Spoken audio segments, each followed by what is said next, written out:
Welcome everybody. Thank you for coming today. This year has been a year of special anniversaries as we reflect upon so many important days and moments from our wartime history of 70 years ago.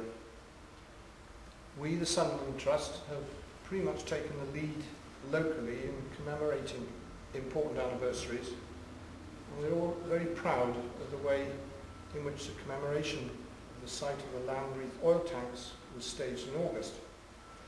Equally, we can be highly delighted with the success of the 40s event in September to achieve such incredible visitor numbers, close to 10,000 people, and such interest from within this community and from outside was very, very rewarding indeed, and a tremendous pointer to the future use of the Garrison Chapel. I know I speak for all our trustees when I say how much we appreciate all the hard work put in by so many of the volunteers to make these events happen.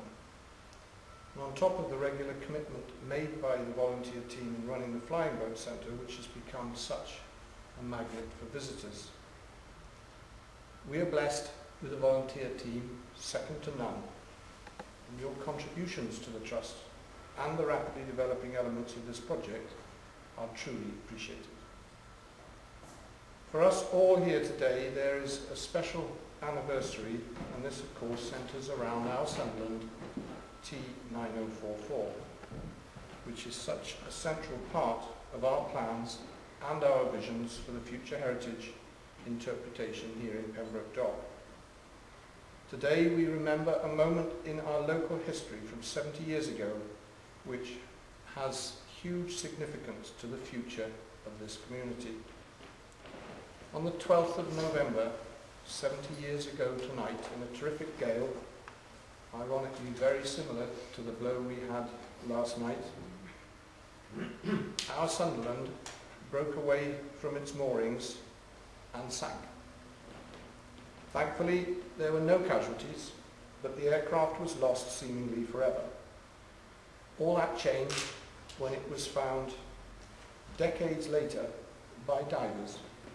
And we have to thank Nick Hammond, a driving force in the Sunderland Trust Dive Group, for bringing what we now know to be T9044 to the notice of those locally involved in heritage interpretation.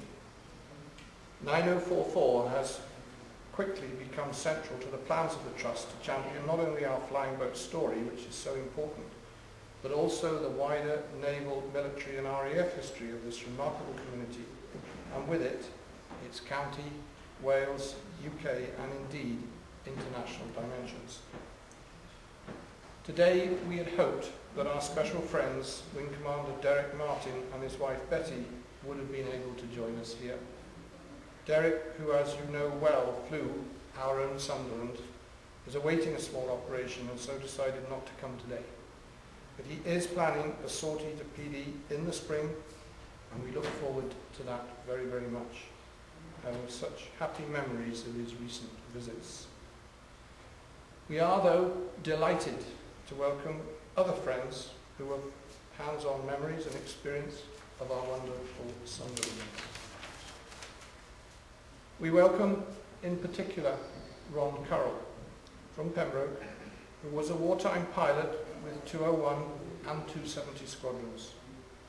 Our own stalwart volunteer, Ron Borum, who was also a signaller with 230 Squadron at PD, and John Weller, who served on Sunderlands here right up to the end of the era.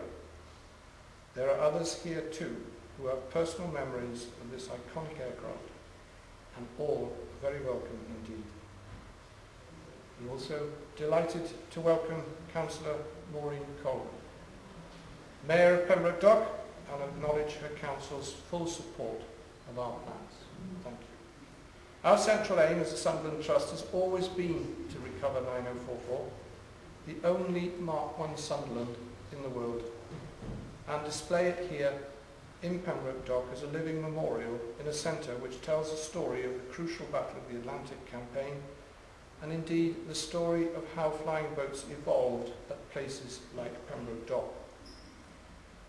as we've said today, in weather conditions very similar to those which existed on the 12th of November 1940, we have an opportunity to take this project forward and to raise our profile even further.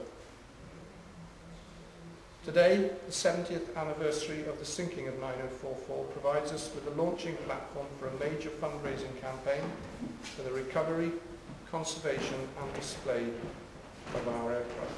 We have set up a special 9044 fund, and donations made to this will help us achieve our target of raising this wonderful aircraft, which has such a long and successful connection with Pembrokeshire and Wales.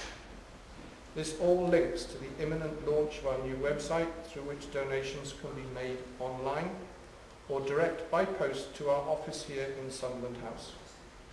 Regarding the website in particular, very pleased to acknowledge the help of the Milford Haven Port Authority, and particularly my fellow trustee Alec Don, new Chief Executive, for arranging for the new and dynamic website to be created.